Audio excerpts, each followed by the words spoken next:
Hari keempat dekat Turki, jom main snow. Pagi-pagi lagi pergi airport untuk ambil kereta sewa.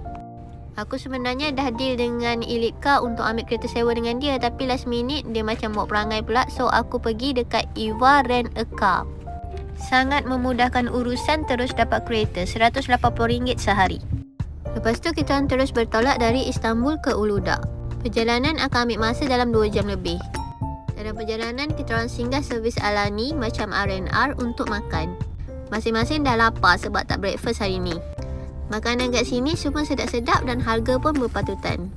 Siap dapat free tea lagi tau.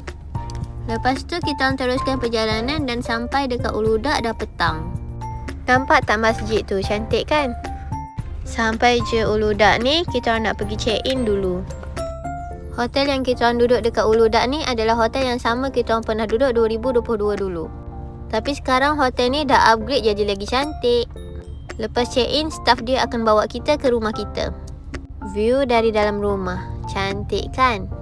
Lepas check-in, kita orang rehat-rehat jap. Lepas tu kita orang nak pergi naik teleferik.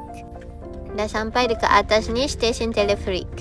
Staff dia akan berhentikan teleferik ni untuk orang tua. Kalau orang muda memang jalan terus je.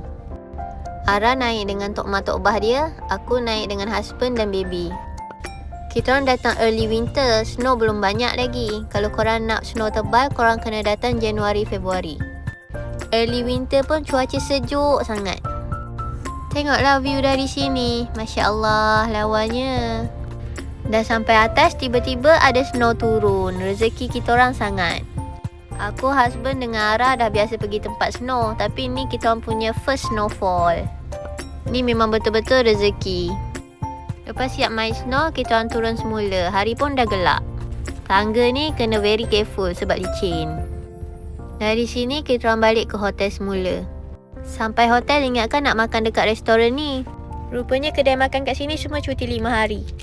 Nasib baik kita orang ada bawa RTE dari Malaysia. Ni view waktu malam depan hotel kita orang. Kalau korang nak merasa bermalam dekat Gunung Saji, korang stay lah sini. So malam tu kita orang dinner dekat hotel je.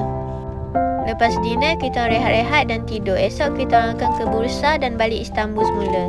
Esok kita orang punya flight ke Jeddah. Stay tuned for day 5.